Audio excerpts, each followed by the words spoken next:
नमस्कार, दिन भर की बड़ी खबरों में आपका स्वागत है। मैं हूं आपके साथ अंशिता।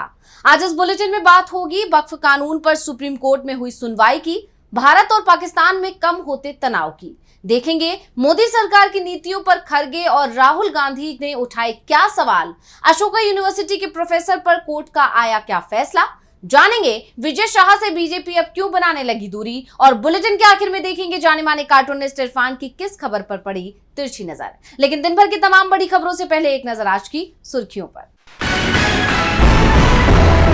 बीजेपी ने शेयर किया राहुल गांधी का पोस्टर, राहुल की पाकिस्तान जनरल से की तुलना, कांग्रेस ने पलटवार कर पीएम के पाकिस्तान दौरे पर उठाए सवाल। ऑपरेशन सिंदूर पर बने डेलीगेशन में अभिषेक बनर्जी हुए शामिल, टीएमसी का करेंगे प्रतिनिधित्व। तो पहले टीएमसी से यूसुफ पठान का नाम आया था सामने। आईबी चीफ तपन कुमार डेका को मिला 1 साल का सेवा विस्तार, अब जून 2026 तक संभालेंगे पद। अमेरिकी राष्ट्रपति ट्रंप ने जेलेंस्की के बाद पुतिन से बात की, रूस यूक्रेन जंग पर रूसी राष्ट्रपति बोले सही समझौते हो जाएं तो सीजफायर मुमकिन। शेयर बाजार में गिरावट, 872 अंकों की गिरावट के साथ 81,186 पर बंद हुआ सेंसेक्स, तो 261 अंकों की गिरावट के साथ 24,683 पर बंद हुआ निफ्टी। ये तो थी सुर्खियां, अब बात आज की सबसे बड़ी खबर की। वक्फ कानून पर सुप्रीम कोर्ट में सुनवाई हुई, जिसमें याचिकाकर्ताओं की तरफ से तीखी दलील दी गई, सरकार की मंशा पर सवाल उठाए गए। सीजेआई ने भी इसे लेकर कई सवाल पूछे, तो क्या कुछ हुआ आज सुप्रीम कोर्ट में, देखिए रिपोर्ट। वक्फ कानून पर सुप्रीम कोर्ट में सुनवाई हुई। पहले सुप्रीम कोर्ट की तरफ से कहा गया था कि पूरे दिन सुनवाई की जाएगी और दोनों ही पक्षों की दलीलें सुनी जाएंगी, लेकिन पहले दिन सुनवाई पूरी नहीं हो पाई, इसलिए अब 21 मई को भी कोर्ट में सुनवाई चलेगी। सीजेआई बीआर गवई और जस्टिस एजी मसीह की पीठ ने करीब 3 घंटे 45 मिनट तक सुनवाई की। सरकार की तरफ से अब 21 मई को कानून के पक्ष में दलीलें दी जाएंगी। आज की सुनवाई के दौरान याचिकाकर्ताओं की तरफ से पेश हुए वरिष्ठ वकील कपिल सिब्बल, अभिषेक मनु सिंघवी और राजीव धवन ने कानून की जमकर कमियां गिनवाई, साथ ही इसे संविधान की मूल भावना के खिलाफ बताया। अभिषेक मनु सिंघवी ने कहा कि वक्फ संशोधन कानून का ये प्रावधान संविधान के अनुच्छेद 15 का उल्लंघन है। किस धर्म में ये व्यवस्था है कि आपको पहले 5 या 10 साल उस धर्म का पालन करना होगा, तभी आप दान कर सकेंगे। वक्फ रजिस्ट्रेशन के नाम पर आतंक गढ़ा जा रहा है, जहां व्यक्ति या संस्थान को बार बार रजिस्ट्रेशन कराने ऑफिस जाना होगा। वक्फ बाय यूजर यानी इस्तेमाल के आधार पर वक्फ मानी जाने वाली अधिकतर संपत्तियों का कहीं कोई रजिस्ट्रेशन नहीं है।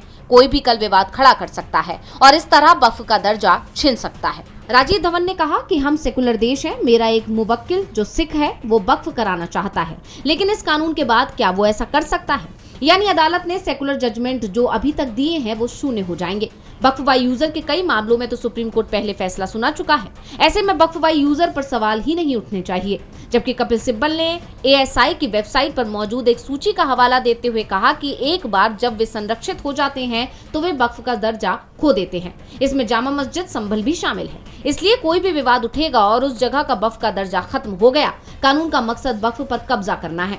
कानून इस तरह से बनाया गया है कि वक्फ संपत्ति को बिना किसी प्रक्रिया का पालन किए छीन लिया जाए। वक्फ संपत्ति के प्रबंधन का अधिकार छीन लिया गया है। केंद्रीय वक्फ परिषद के अधिकांश सदस्य गैर मुस्लिम हैं। नए कानून की धारा 9, इसमें 12 गैर मुस्लिम और 10 मुस्लिम हैं। पहले ये सभी मुस्लिम थे, अब ये सभी मनोनीत हैं। वक्फ कानून पर कानूनी घमासान मचा हुआ है, तो भारत और पाकिस्तान के बीच भी टकराव थमता नहीं दिख रहा है। सीजफायर हो चुका है, लेकिन बॉर्डर पर अभी भी दोनों ही देशों की सेनाएं आमने सामने हैं। पाकिस्तान के पीएम शहबाज शरीफ अभी भी बड़े बड़े दावे कर रहे हैं, तो इंडियन आर्मी ने भी उन्हें तीखा जवाब दिया है। हिंदुस्तान और पाकिस्तान के बीच सीजफायर को लेकर अब पाकिस्तान की मीडिया की तरफ से बड़ा दावा किया गया है। जियो टीवी ने पाकिस्तान की सरकार के हवाले से बताया कि हिंदुस्तान और पाकिस्तान की सेनाएं 30 मई तक शांतिकाल की स्थिति में लौटने को तैयार हो गई हैं।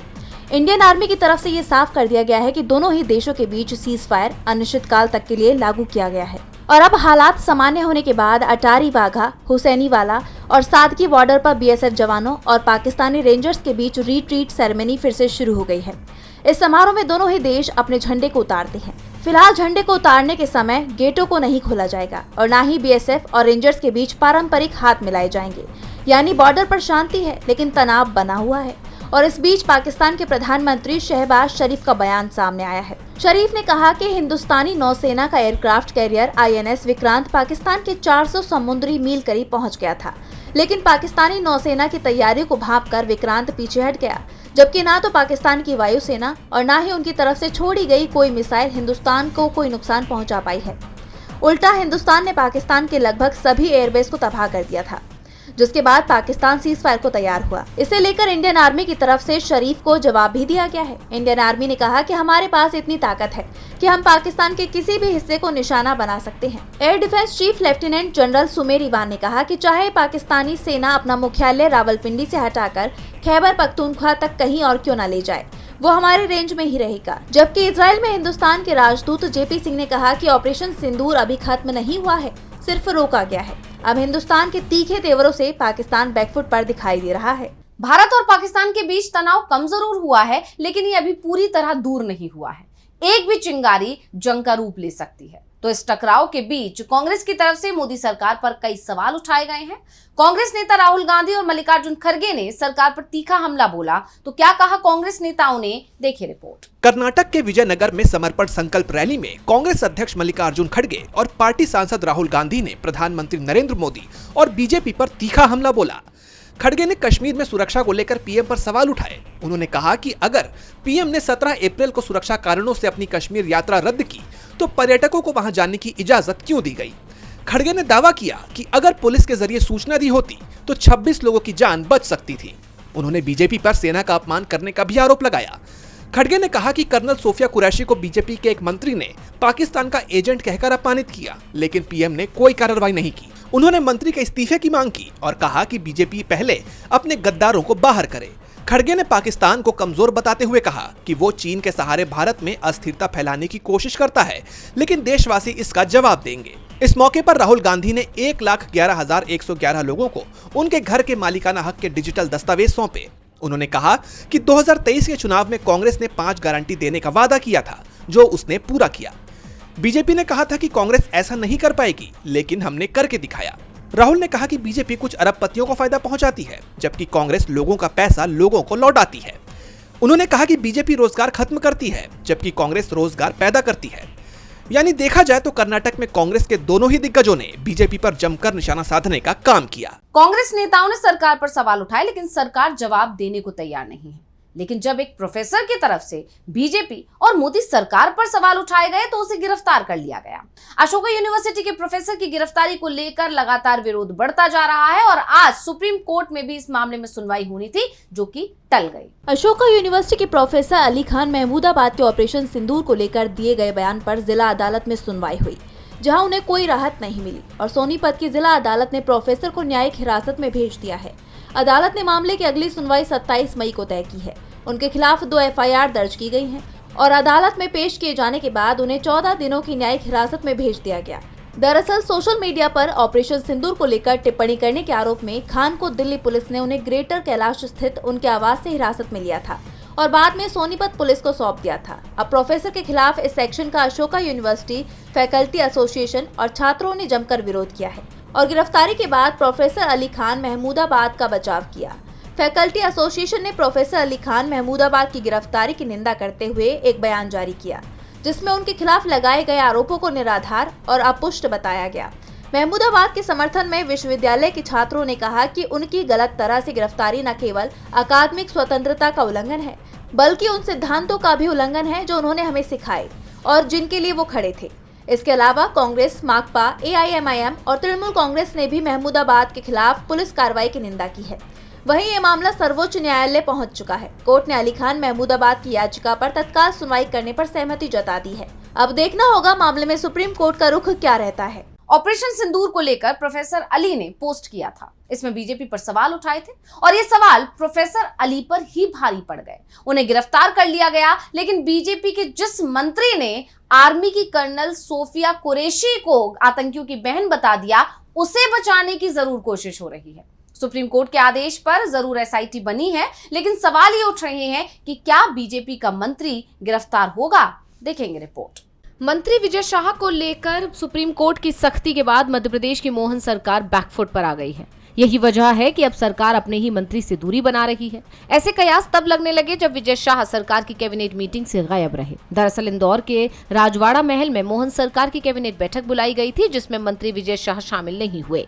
इस चर्चा ने जोर तब पकड़ लिया जब मीटिंग से पहले करवाए गए फोटोशूट की तस्वीर सामने आई और इसमें विवादों में घिरे मंत्री विजय शाह नजर नहीं आए, जिसके बाद से कयास लग रहे हैं कि क्या सुप्रीम कोर्ट की सख्ती और विपक्ष के विरोध प्रदर्शन के चलते मोहन यादव सरकार दबाव में आ गई है। यही वजह है कि अब बीजेपी सरकार अपने ही मंत्री से दूरी बना रही है।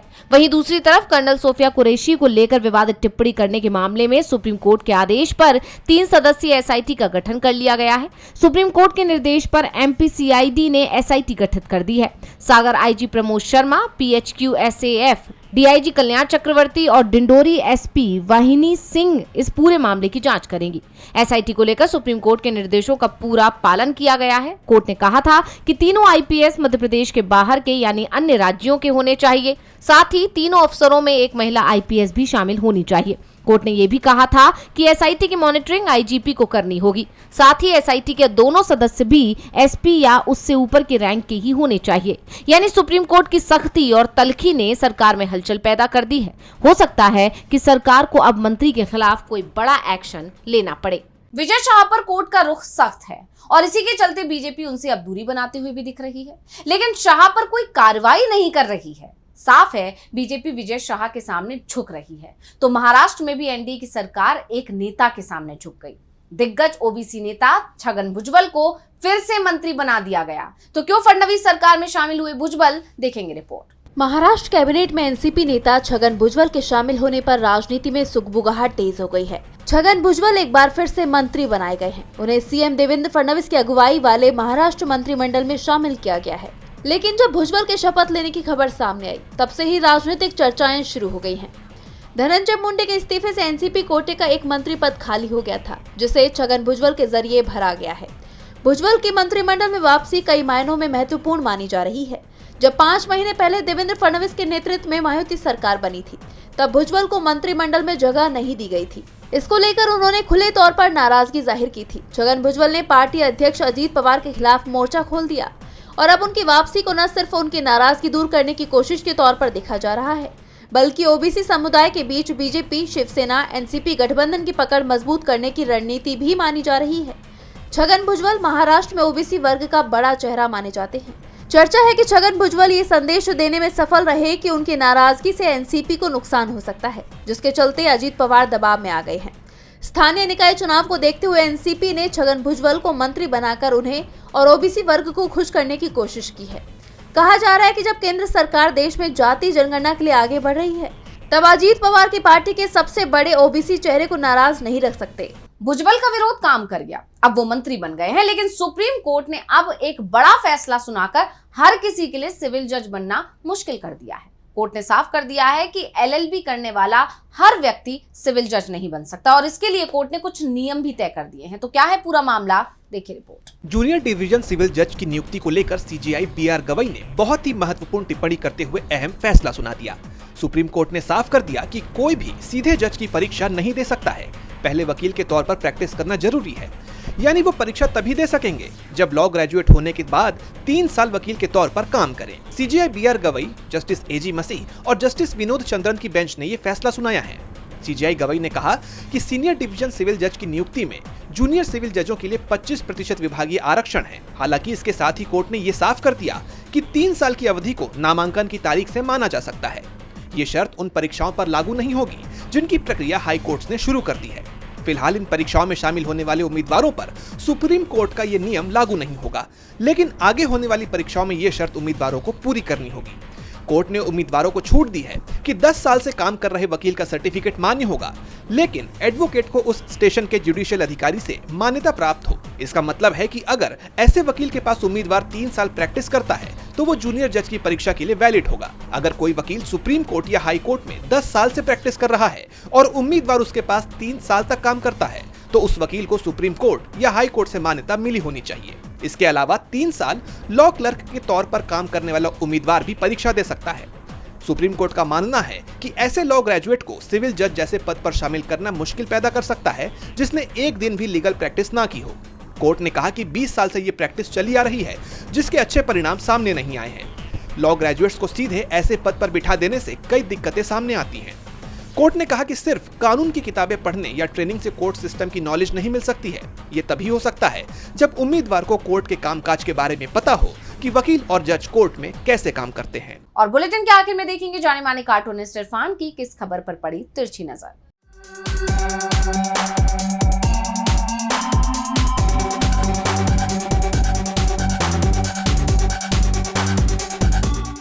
इसे कहते हैं दोस्ती। एनसीपी के हेड शरद पवार ने कल संजय राउत को, जो शिवसेना के नेता हैं, बहुत बुरी तरह से डांटा, क्योंकि संजय राउत ने सामना के संपादकीय में लिखा था कि ऑपरेशन सिंदूर में जो डेलीगेशन जा रहा है विदेश में, वो एक बारातियों की तरह से है। इस पर हालांकि बीजेपी की तरफ से शायद ही कोई प्रतिक्रिया आई हो, लेकिन शरद पवार ने इसको अपनी जिम्मेदारी समझी। दोस्ती तो निभानी थी और उनका जिस तरह से भतीजा ही सही, वो उनकी बीजेपी की सरकार में एक बड़ा हिस्सेदार है, उप मुख्यमंत्री है, तो आप कह सकते हैं कि उनके बीजेपी के साथ में कैसे रिश्ते होंगे। हालांकि इस पर शरद पवार पहले भी कई बार सफाई दे चुके हैं, लेकिन ये पब्लिक है, सब जानती है।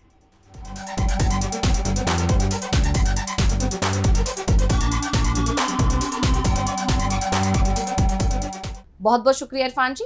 तो आज इस बुलेटिन में इतना ही। आप देखते रहिए टीवी लाइव। नमस्कार।